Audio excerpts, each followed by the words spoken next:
La Cuba que yo conocí, la Cuba de mi infancia y todo eso, a nosotros, por lo menos a mí, nos enseñaban que había gente decente y gente que no lo era. Y la riqueza no tenía nada que ver con la decencia. Un día luchamos por la libertad, por obtener la libertad, y a nombre de esa libertad perdimos más la libertad todavía. ¿Con qué íbamos a cortar caña? Con el pensamiento es muy difícil cortar caña.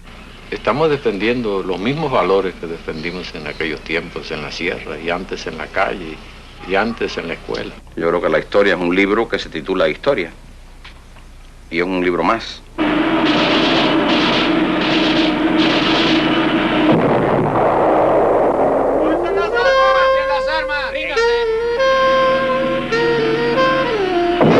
La historia reciente de Cuba comienza el 1 de enero de 1959 al triunfo del poder revolucionario. ¿Por qué esa revolución de libertad con pan, pan sin terror, se desvió de sus orígenes? El 1 de enero de 1959, a las 2:45 de la mañana, yo sentí sobrevolar en mi casa unos aviones que hacían gran estruendo. Y unos minutos más tarde sonó el teléfono y era el director de la revista Bohemia que me dio un grito que me dijo: Batista se fue. Rápidamente me vestí, salí hacia la revista Bohemia, crucé toda la ciudad dormía sin estar percatada de lo que estaba ocurriendo.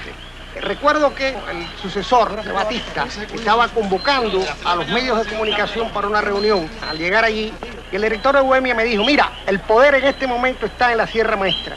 Hay que salir hacia allá, hacia buscar la primera entrevista con Fidel Castro. Fidel Castro estaba un poco lejos, traté de hacer contacto con él, pero no lo encontré.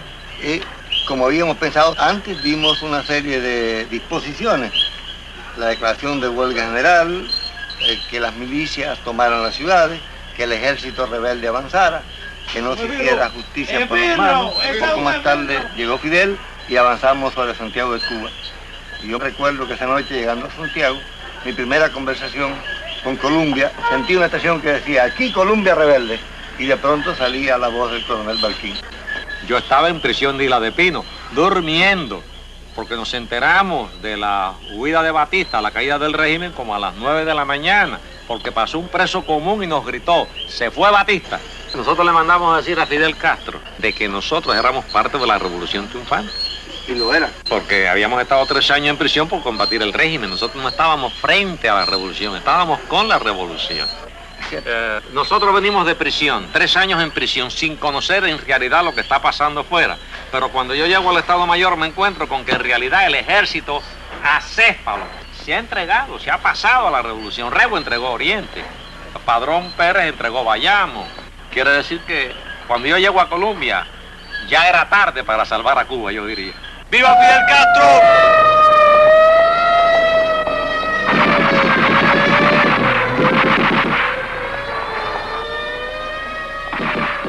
Nuestra misión fue ir primero al Canal 2 y hablar por el Canal 2 a nombre del movimiento oficialmente, apelando a la razón de la ciudadanía, porque sabíamos que podía estar abocada a Cuba durante unos días al caos y la anarquía, y que eso costara hasta miles de vidas.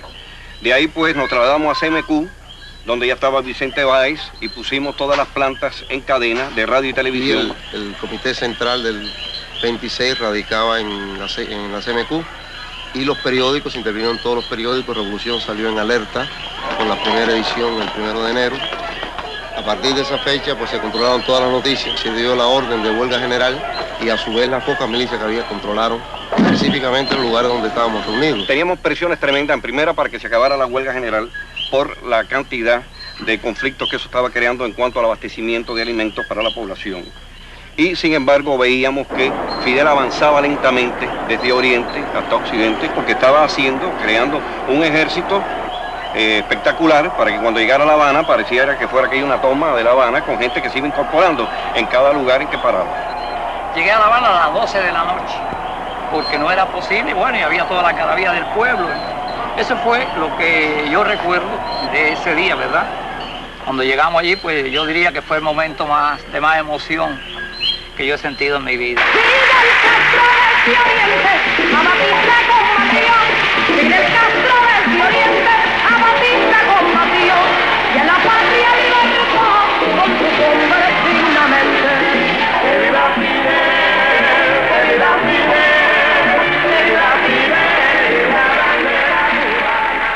Fidel Castro llegó a La Habana, todas las instituciones estaban podridas. Es decir, todas las instituciones estaban realmente en crisis. ¿Dónde está su gran traición a Cuba? Que pudo haber echado a un lado de una patada una institución por haber creado otra. Él le dio la patada a las instituciones que estaban carcomidas, deterioradas de la República y creó las instituciones de un régimen totalitario. Esa es la gran traición que él comete con Cuba. Yo creo que el 1 de enero explica una sola cosa: la rebelión del pueblo cubano contra una dictadura.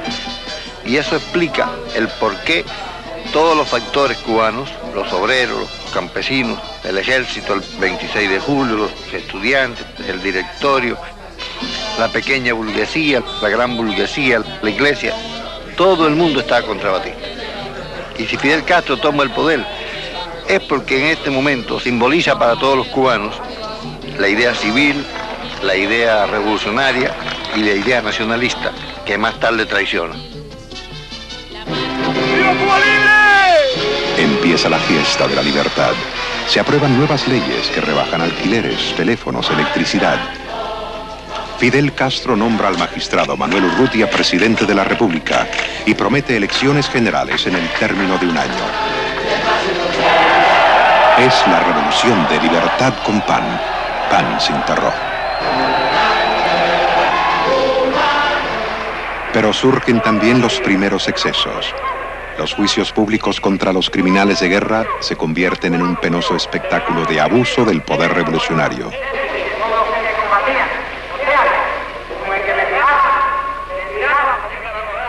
Aquel circo romano convirtió a un criminal en inocente y a los inocentes en culpables.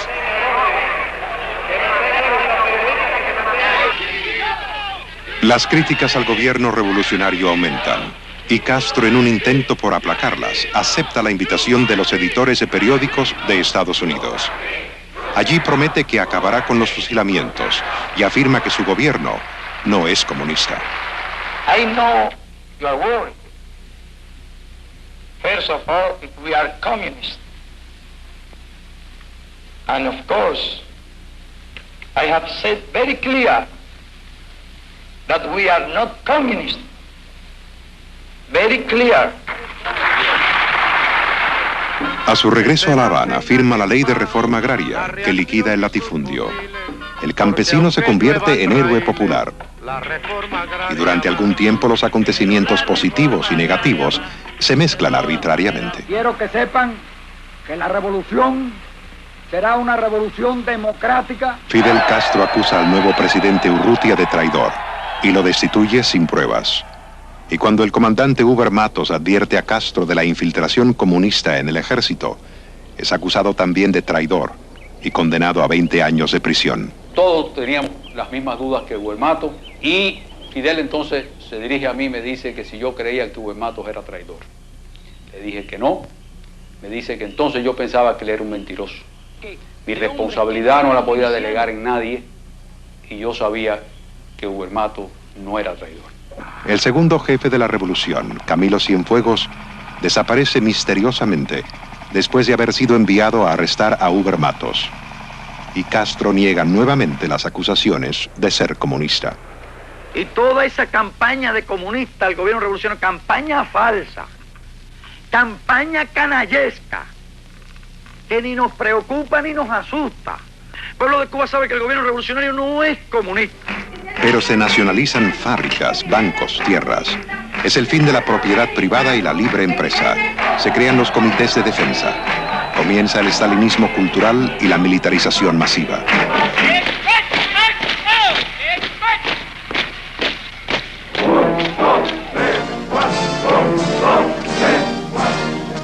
Mikoyan llega a La Habana y firma pactos comerciales, militares y políticos. Nikita Khrushchev afirma: no sé si Fidel es comunista, pero yo soy fidelista. Se van los barcos americanos y llegan los rusos. Y las tensiones entre Washington y La Habana se agudizan. David Salvador, principal líder obrero de la revolución, es encarcelado. Y se nacionalizan periódicos, la radio y la televisión. Se organizan entierros simbólicos que terminan con la libertad de prensa. Cuando nos dimos cuenta de que no iba a ser un gobierno convencional, ni iba a ser un demócrata, cuando destruyó en una comparecencia de 5 horas el semanario Zigzag, que era un semanario humorístico que había hecho una caricatura realmente intrascendente y que cualquier gobernante moderno apenas si le hubiera pasado por arriba. Comienzan los sabotajes y las guerrillas. Castro ordena el fusilamiento de sus amigos, los comandantes Ori Marín, William Morgan, Plinio Prieto, Porfirio Ramírez, Sinesio Walsh. Estados Unidos rompe relaciones diplomáticas con Cuba y miles de personas acuden a la embajada americana para solicitar visados. Poco tiempo después, una invasión de 1.500 cubanos desembarca en Playa Girón. Son expedicionarios armados y entrenados por Estados Unidos, que luego les niega la ayuda aérea, por eso son derrotados tras fuertes combates. Y comienzan las detenciones masivas en las ciudades. La Habana se llena de banderas rojas para recibir al cosmonauta Gagarin, y ahora Fidel Castro admite por primera vez que es comunista. Y con entera confianza, soy marxista-leninista y seré marxista-leninista hasta el último día de mi vida. Empieza el éxodo masivo. Son expulsados sacerdotes y monjas. Los prisioneros políticos llenan las cárceles y miles de inocentes terminan en campos de concentración. Al mismo tiempo tiene lugar una gran campaña de alfabetización y el gobierno afirma que 1 millón de analfabetos aprende a leer. Che Guevara declara que hay una crisis de producción. Los alimentos rusos comienzan a sustituir a los americanos. Se decreta el racionamiento, que dura hasta hoy. El país es un caos, colas, paredón, cárceles. De todos esos errores, Castro responsabiliza a los viejos comunistas.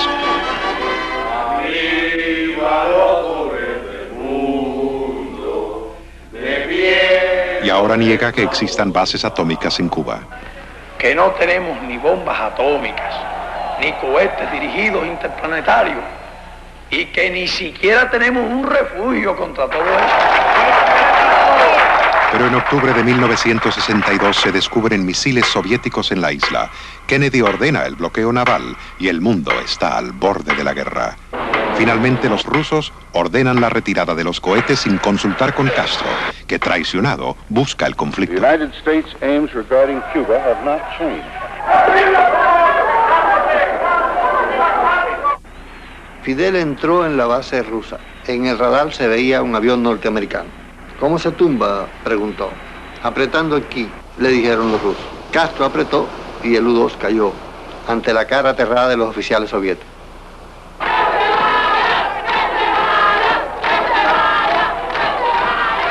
Ahora el éxodo de cubanos se hace incontrolable.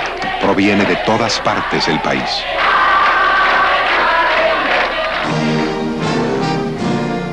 Y en 1963, mientras Castro es recibido como héroe en Moscú, en Cuba aumentan las fugas masivas por mar. Y las presiones son tan fuertes que Castro se ve forzado a autorizar por corto tiempo las salidas libres. Se abre el puerto de Camarioca y 500,000 pide salir, pero antes deben pasar por trabajos forzados en la agricultura. Miles se quedan esperando por la salida. La Habana, deteriorada y triste, es devorada por la erosión histórica.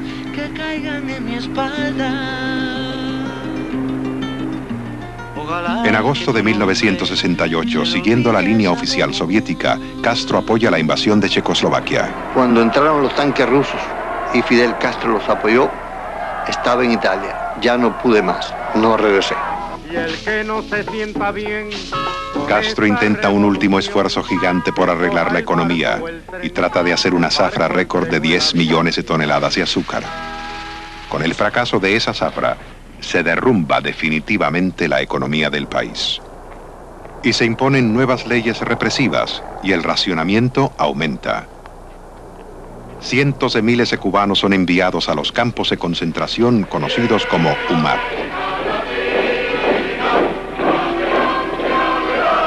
Cuba se convierte en la más fiel de las provincias soviéticas, en el tercer poder militar de toda América y en una finca privada de Fidel Castro. Compañero Fidel, a nombre de la Organización de Pioneros José Martí, al cuarto Congreso de la Unión de Jóvenes Comunistas. Todos somos vecinos, todos somos familia. Podemos detenernos en cualquier casa, en cualquier lugar aquí, conversamos con los vecinos de la manera más natural. Ellos ya no miran al hombre público. Ellos no miran al hombre público ya como yo, un individuo que esté por encima de todos los demás. Buenas. ¿Cómo están? Bien. Dígame, ¿cómo están? Pero yo sí tengo mucho, sumo interés en haberle planteado algo. Y me alegro como... ¿Cuál es tu problema? Sí, muy grave. Yo trabajaba en esa escuelita y se me ha hecho algo que la revolución no puede en ningún momento aceptarlo. Pero imagínese usted que hubo 6 meses sin pagarme salario. Una trabajadora, que aquí en cualquier lugar usted puede pedir una opinión de mía. Se me paga el salario que se me debe. ¿No te pagaron ninguno de los meses eso? No, yo iba al Ministerio de Educación, compañera. Apunta eso ahí, por... Hasta luego.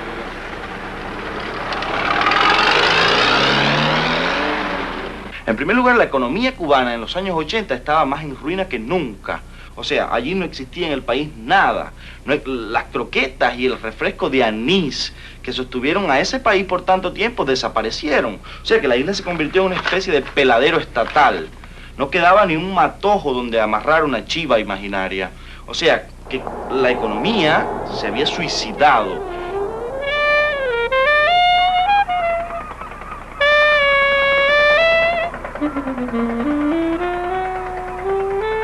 Y el éxodo continúa.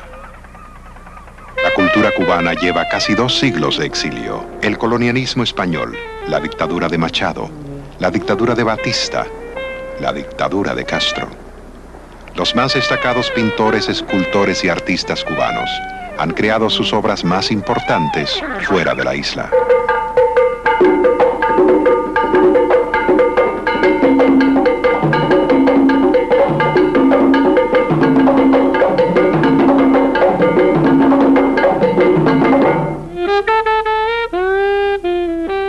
Las transparencias eróticas de Soriano.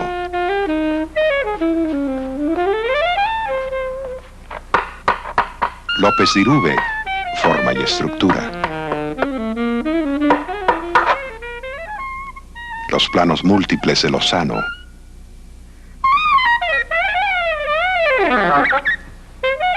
Mijares, trópico y tragedia. ¿Cómo escribe un escritor?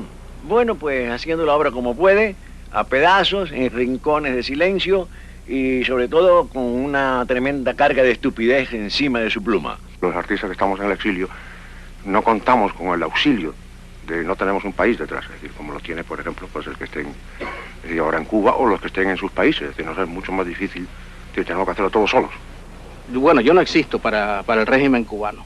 A pesar de mi participación dentro del proceso, lo primero que hicieron, como es costumbre dentro de ellos, fue volatilizar toda mi obra. Yo no figuro, yo no existo, yo he dejado de existir hace muchos años, desde el mismo momento en que me asilé.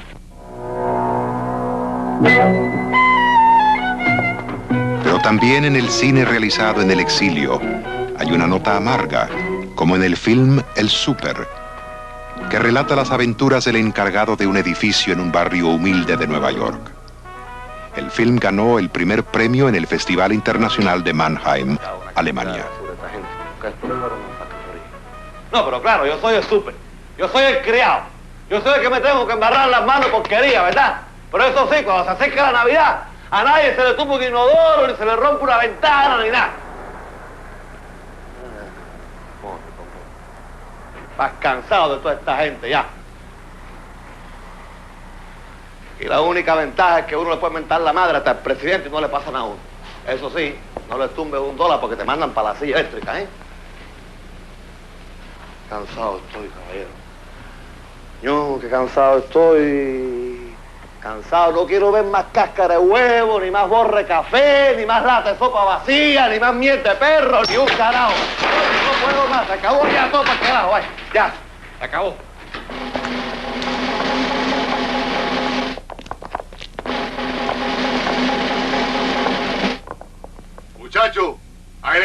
revolución. ¡Cuela! ¡Fuego!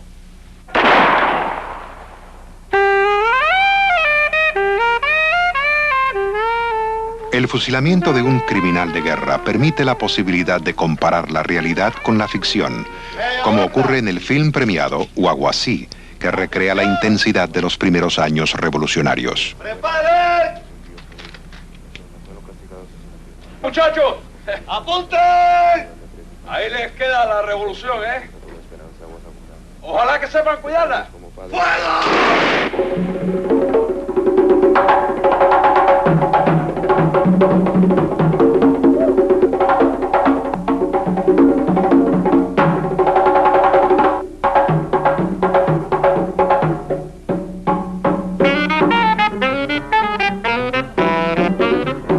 La música popular cubana ha aportado al jazz parte de su genio. Paquito de Rivera es hoy uno de los más importantes saxofonistas de Estados Unidos. En 1980, abandona el grupo musical Iraquere y se exila. Bueno, esto sucedió en el aeropuerto de Barajas, en Madrid. Yo estaba de viaje con los iraqueres, pues yo no podía seguir viaje. Yo no sabía cómo irme de allí, porque lo que veía por todos lados eran policías. Yo no quería dar escándalo, estaba demasiado nervioso para dar un escándalo. Pero yo estaba decidido que me queda delante Chucho Valdés, el director de los iraqueres. Y le digo, Chucho, se me ha quedado el saxofón. Y Chucho me dice, bueno, pues corre a buscarlo, que se nos va el vuelo. Y yo cogí ese saxofón, pero no regresé al avión después.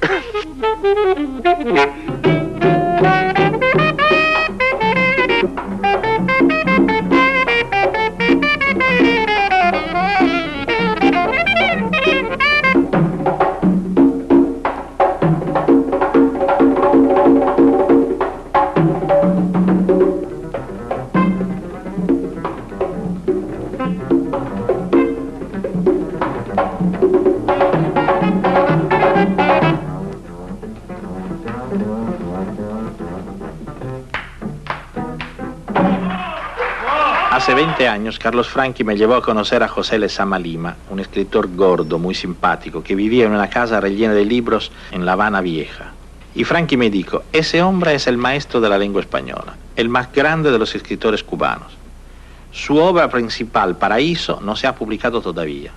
Es solamente un manuscrito, pero tú tienes que leerla. Yo la leí, empecé a traducirla al italiano, y yo me gané el premio para la mejor traducción del año. Lezama Lima ha muerto y yo no lo volví a ver. Cuando expliqué esto y después... Esta señora es su hermana, profesora de la Universidad de Puerto Rico. Es lo que nos puede dar la pista mejor de un sujeto y demás. ¿Cuándo se publicó Paradiso en Cuba? Paradiso se publica por la UNEAC en el año 1966 y fue una gran alegría, un libro costoso de 600 páginas y él pensó que ya quedaba plasmado. Pero al poco tiempo de publicado Paradiso, en nuestras conversaciones telefónicas se inicia un tono de angustia y de tormento y me señala que el libro ha sido recogido y que el futuro ni del libro ni de él en ese momento tiene seguridad alguna. En verdad, esa historia de Paradiso, quien la sabe de verdad es el señor Franchi.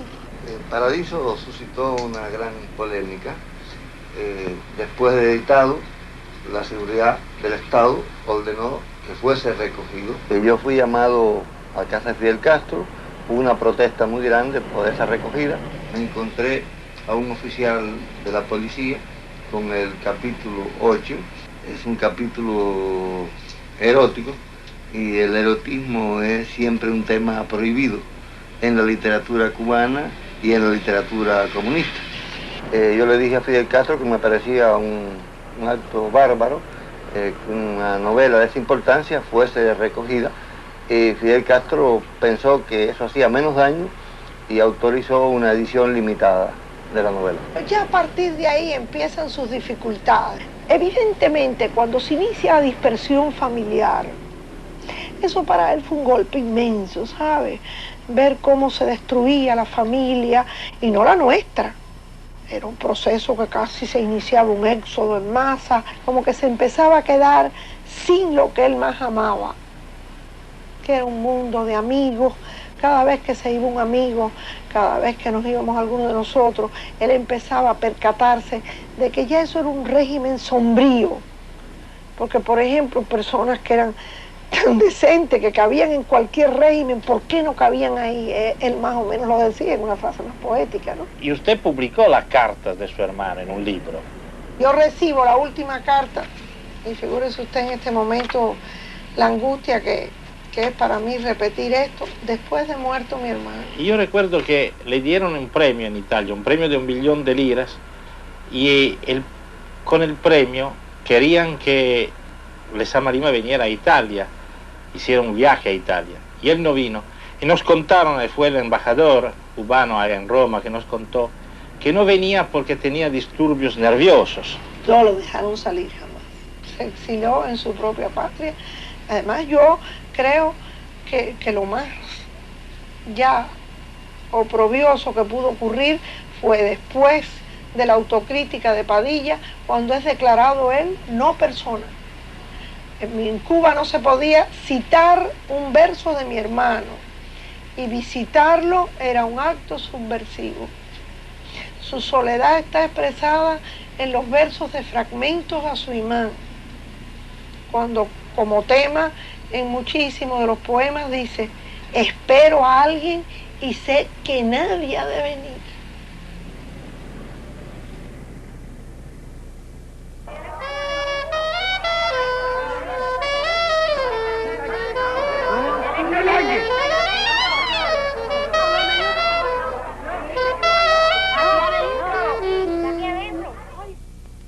Hay un gran escritor cubano, amigo de Jorge Luis Borges y de Vítor Gombrowicz, que es, yo creo, casi desconocido en el extranjero. Virgilio Piñera, dramaturgo, novelista, poeta. Desde el año 69, cuando Virgilio publica La vida entera, no le vuelven a publicar más ningún libro. Pero él había seguido escribiendo mucho, tenía 6 obras de teatro inéditas, un libro de cuentos, muchos poemas.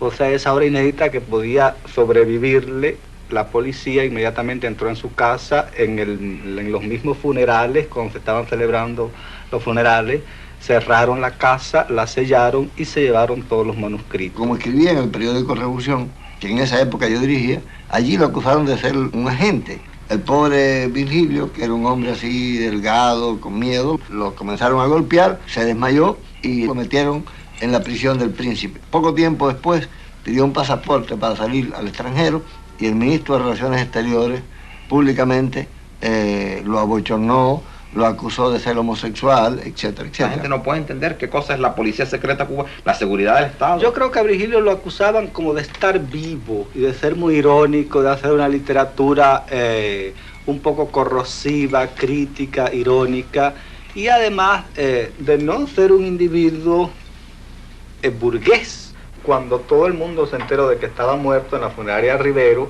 fuimos para la funeraria y de pronto aquella funeraria se convirtió casi como un foco mudo de conspiración porque toda la gente estaba allí, aunque casi no nos hablábamos. Entonces, ¿qué fue lo que optó la seguridad del Estado en aquel momento? Sencillamente retirar el cadáver. El cadáver se llevó con su féretro, desapareció, lo montaron en el carro fúnebre y aquel carro partió a tal velocidad que fuimos muy pocos los que pudimos seguir a Virgilio en ese viaje. Nosotros pudimos alquilar una máquina de alquiler y fuimos detrás de él a toda velocidad, y alguna gente en bicicleta también lo perseguimos. Y así fue realmente como murió Virgilio. Pero no siempre los métodos son así, digamos, de sutiles o elegantes, entre comillas, ¿no?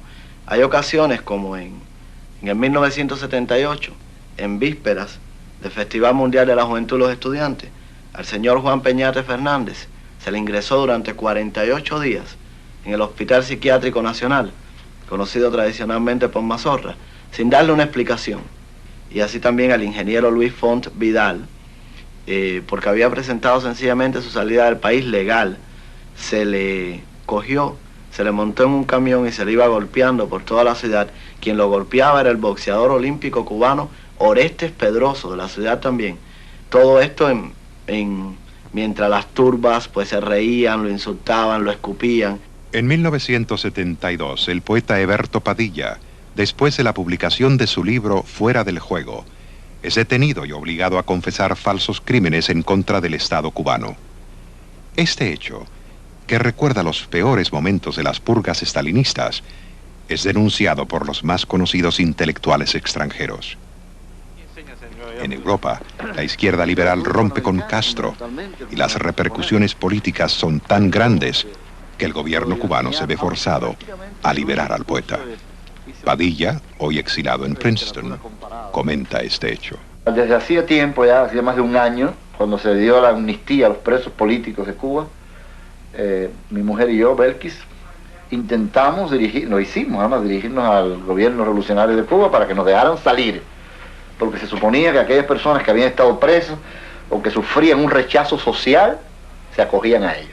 Entonces yo me dirigí a las autoridades de Cuba, nunca tuve respuesta. Después de que se me promete a mí que voy a salir, es cuando me llaman súbitamente por teléfono a mi casa, esos son los detalles del incidente. Me llama Chomi, que era el secretario de Fidel Castro. Fidel no le gusta nunca dar la cara. Me recuerda mucho las cosas de Solzhenitsyn en su libro, cuando dice que Stalin veía por un hueco todos los procesos de Moscú y él nunca daba la cara, de modo que él nunca puede ser citado directamente ni nada de eso, pero yo sí puedo citarlo. Él siempre tuvo su cara presente todo el tiempo en mi caso y él siempre lo quiso evitar, sobre todo cuando yo estuve preso. Fui convocado a la oficina de Fidel Castro, cosa increíble, para que uno se vaya de un país, lo inviten a la oficina de jefe de Estado, ¿no es cierto? Él quería, y la posición era de que una rectificación de mi parte hubiera sido deseada, como te he contado en otros casos. Hubiéramos querido que tú vivieras aquí, ahí está tu casa, ahí están tus libros, pero sabemos que tú estás demasiado motivado. Es una expresión que se espera en Cuba queriendo significar que estás lacerado, herido por un problema específico, por una conducta específica. Allí se mencionó que Belkis había hecho lo que no debía haber hecho al venir al extranjero, que había hecho gestiones excesivas para que yo saliera, y que incluso hasta al Papa le había escrito. Yo dije, yo no sabía que ella hubiera escrito una carta al Papa. Todo el mundo dijo, los compañeros de la seguridad del Estado, nos han estado informando siempre, son gente muy fina, muy delicada, bueno, siempre han estado... Tú mismo lo habías dicho en la autocrítica. ¿Cómo no? Yo siempre dije eso en la autocrítica. No, y además yo dije mucho más. Lo que me sorprende es que la cabeza política de algunos estúpidos que hay todavía en el mundo no hayan leído la única posible lectura de ese texto. Mi autocrítica era más un ruego para no ser creída. ¿Qué es este libro italiano que está por aquí? Cristianismo e ragion di Stato. Es un viejo coloquio del año 52 entre católicos. Exactamente, es un libro que leyó Fidel Castro en su juventud, El cristianismo y la razón de Estado. Existe un momento en que la razón de Estado, por muy liberales que seamos, tiene que prevalecer por ciertas posiciones individuales. Es decir, en un momento determinado, Fidel Castro, tenía tantas ganas de gritar cualquier verdad política contra los propios intereses de él, que la hubiera gritado, dice él. Pero usted tiene responsabilidades que llevar adelante.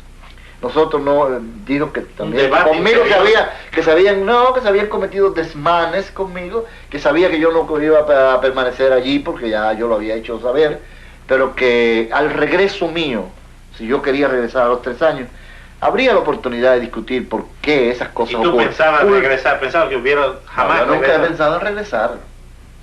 Pensé en regresar. Yo lo que quería era irme, yo no quería ser elocuente, como te dije a ti, yo no quería ser brillante, yo quería, como decía Luis Ciardini, tu amigo italiano y amigo de Maquiavelo, huir tantos kilómetros o millas de un tirano como fuera posible.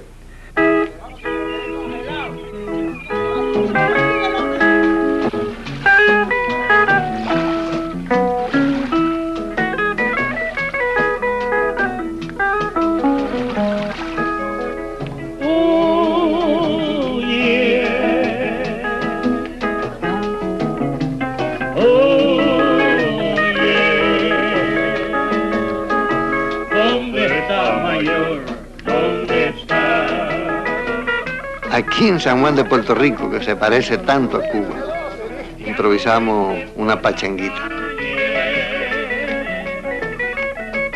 Ya no pregona en la esquina. Como decían en mi país, a mí me matan, pero yo gozo.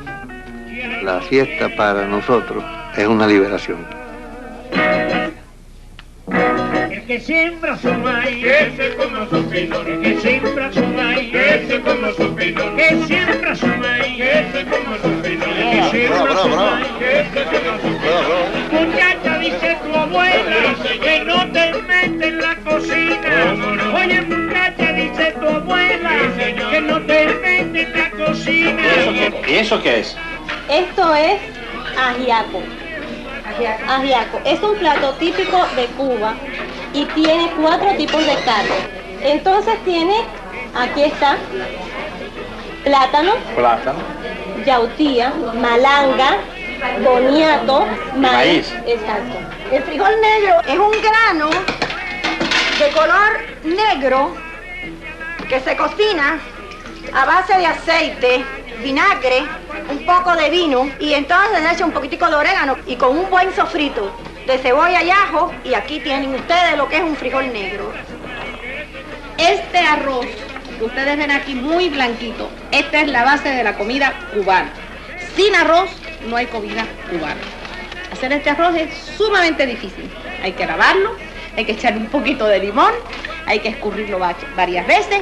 Cuando usted come el arroz en Estados Unidos y en China que está empegotado, en Cuba no. Digo, yo no sé ahora con Fidel, pero el arroz cubano, por cada taza de arroz, usted le echa una taza de agua, una cucharadita de sal, una cucharadita de manteca. Tan pronto hierve, lo pone a fuego lento y entonces lo tapa. Y se puede olvidar, puede ir a atender a su marido.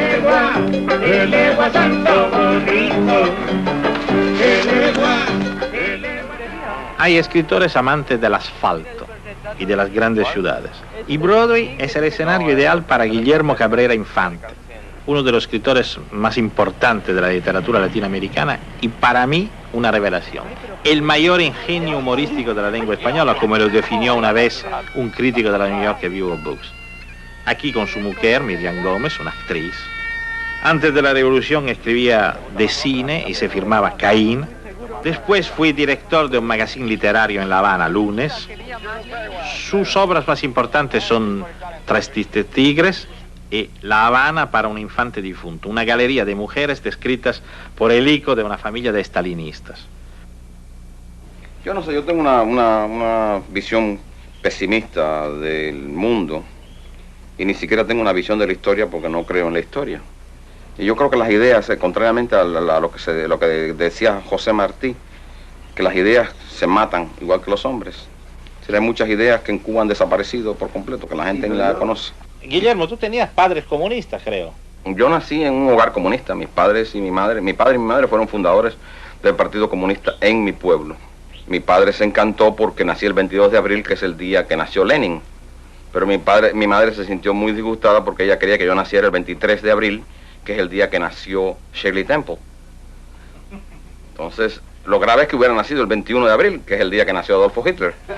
Bueno, lo que sí es interesante, yo creo, como comentario estrictamente literario, es que por primera vez en 25 años hay absolutamente el 90% de los escritores cubanos están en el exilio. Y los que están en Cuba, excepto Nicolás Guillén, que es un viejo comunista que acaba de cumplir 80 años, no son de ninguna consecuencia fuera de Cuba. Casi todos los escritores cubanos han vivido siempre en el exilio, ¿verdad? Sí, realmente eso es cierto. Es decir, desde Heredia, José María Heredia en el siglo pasado, hacia 1830, que fue el primer poeta romántico en español. ¿Y tú dónde vives, Guillermo? Yo vivo en Londres y ahora soy inglés, súbdito de Su Majestad Británica, la Reina Isabel II, que Dios y la penicilina guarden. Y soy el único escritor inglés que escribe en español. ¿Tuviste que Guillermo tenía a todo el mundo loco todas las semanas en Cuba con esto? En un descanso de la filmación, viejos amigos se reúnen. Como siempre se habla de política, de sexo, de cine, y se recuerdan también las polémicas de los tiempos del periódico Revolución, cuando los intelectuales y el poder tenían todavía la posibilidad de polemizar. Cuando todavía Fidel Castro se permitía hacer estas cosas, y en público nos dijo, ¿y ustedes por qué han publicado ese numerito provocador de Lunes de Revolución? Porque yo no le tengo miedo a lo que ustedes han publicado. Si ustedes quieren, mañana mismo esta calle que se llama calle 23, se llama calle Karl Marx. Pero eso es una cosa que no están todavía los tiempos como para hacer semejante cosa.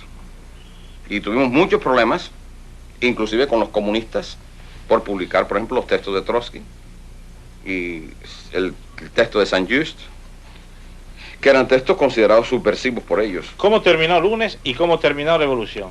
Lunes terminó mal, como terminó mal el periódico Revolución, pero terminó mal de una manera más dramática porque el Lunes defendió una peliculita que duraba nada más que 25 minutos, que se llamaba PM, y era el mundo de los bares, el mundo negro, mulato, blanco, lo que fuera, pero era el mundo de gente que se divertía alrededor de diciembre de 1960. Entonces, esta película, cuando ellos fueron a solicitar el permiso de la comisión de revisora de películas, que no era más que la comisión de censura vieja de épocas de Batista, mantenida por el Instituto del Cine, por Alfredo Guevara y en último extremo por Fidel Castro mismo. Hoy he visto esa película PM por primera vez después de 20 años y no me he dado cuenta que hay de peligroso. Nosotros tampoco nos dimos cuenta. Es que era exactamente eso. Entonces esa película de pronto se convirtió en una pieza de convicción, en una lucha por el poder cultural y en último extremo por el poder.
Muy bien, había muchas cosas. De la película por primera vez se censuraba una obra de arte cualquiera en Cuba, no porque tuviera un contenido político contrarrevolucionario, sino porque la misma obra de arte era contrarrevolucionaria. Es decir, lo que pasó después, lo que había pasado antes en la Unión Soviética, que el arte abstracto no tenía ningún contenido, pero era contrarrevolucionario porque así lo decía Stalin.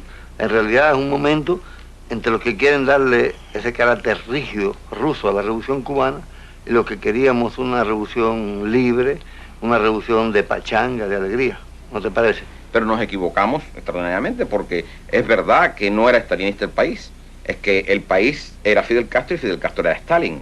Entonces hicimos un manifiesto porque en esos momentos se organizaba el primer congreso de artistas y escritores de Cuba. Un manifiesto privado a Nicolás Guillén con 200 firmas de intelectuales, artistas, escritores, etcétera, protestando por la prohibición de esta película y haber catalogado esta película como contrarrevolucionaria. Al contrario, a mí PM me hace pensar en muchas películas italianas neorealistas y de izquierda. Los comunistas que estaban detrás de este congreso se asustaron, empezando por Nicolás Guillén y los demás, y se decidió hacer unas reuniones con Fidel Castro cada viernes en la Biblioteca Nacional de La Habana. Y en esa mesa presidencial, que parecía con Fidel Castro en el centro, con sus barbas y todo, parecía prácticamente una versión extendida en CinemaScope de La Última Cena. Que en realidad era un tribunal. En esta ocasión, la deferencia ante los intelectuales fue quitarse la pistola y ponerla en la mesa, dar la vuelta y ponerse frente al micrófono en el cual todos nos paramos a decir lo que creíamos o lo que sabíamos. Y la culminación de la culminación fue el discurso de Fidel Castro. Y al final, pues, dijo sus famosas palabras a los intelectuales que en Cuba son un catecismo y que es una muestra extraordinaria de su estalinismo, y un estalinismo en estado salvaje, como diría Sartre, porque dijo con la revolución todo, contra la revolución nada. Y es decir, y determinando qué era todo con o qué era nada contra, estaba por supuesto él, la máxima autoridad, el máximo revolucionario y el máximo líder de la revolución. Y ahí terminó todo, ahí se condenó a Lunes a desaparecer Y ese fue el fin de todo, es decir, para nosotros fue verdaderamente el fin. Mire, Clara, le habla Tomás Regalado de Miami. Cuénteme, por favor, de su hijo. Mi hijo tuvo 56 días en una huelga de hambre. Mi hijo no se le dio asistencia médica ninguna. Y todos los días ellos me decían que mi hijo estaba divinamente bien, que estaba comiendo. Mi hijo se me estaba muriendo, señor. Y mi hijo murió ciego, chicos. Mi hijo hacía 5 días que no tragaba agua, chicos. Y todavía la tumba de mi hijo sigue vigilada. Yo estoy dispuesta a tomar a lo que sea. De todas maneras, mi hijo me lo asesinaron, me lo mataron. Yo llevo 20 años en esta lucha, la de Batista y esto. Que había orden de matar a mi hijo en aquella y nunca lo llegaron a hacer. Y aquí me lo eliminaron, me lo asesinaron.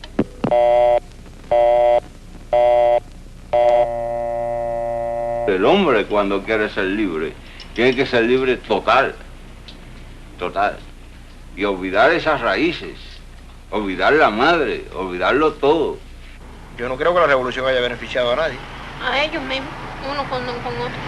Pero lo malo es que ya no habrá Cuba. Nosotros no estamos derrotados, nosotros triunfaremos en Cuba. Es decir, nuestro pueblo, insisto, triunfará en Cuba.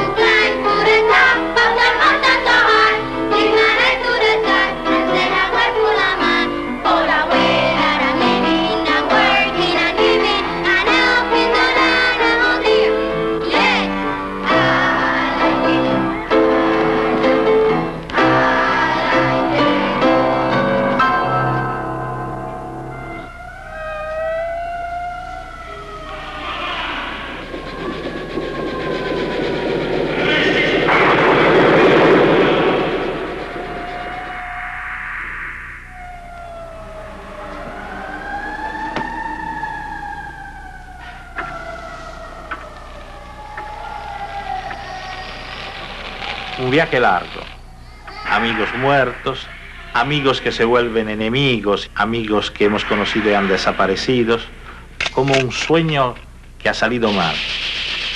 En el sueño yo caminaba en una cola interminable, caminaba y cada vez había más gente delante de mí.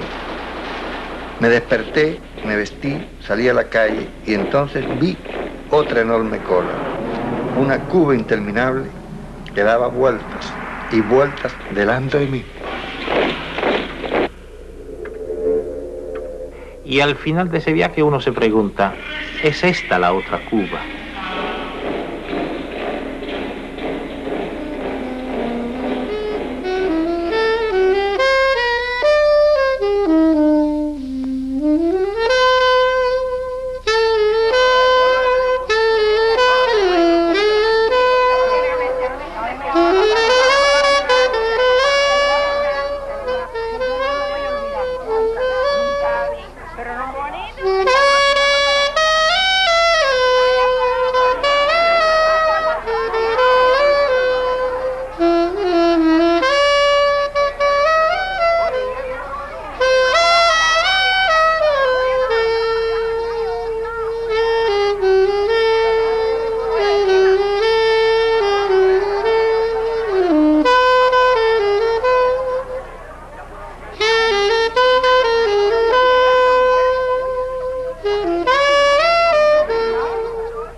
ser un negro lucumí, ni tampoco un esclavo ya, para sentir ansia de gozar cuando le suena un bongo que tanto alegra el corazón. Solo ardiente sangre hay que tener y bella ilusión hay que llevar.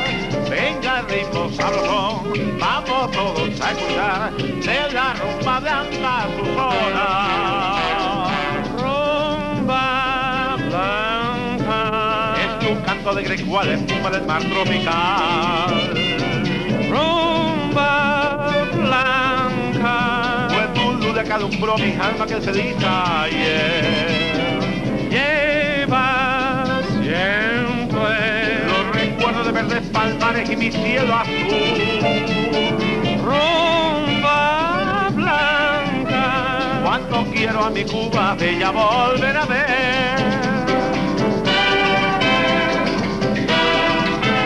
Tinky, tinky, tinky, tinky, tinky, tinky, ay mamá.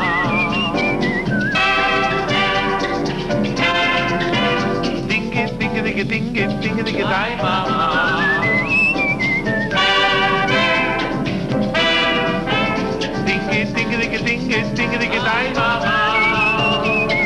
Rumba blanca, cuando quiero a mi Cuba bella volver a ver.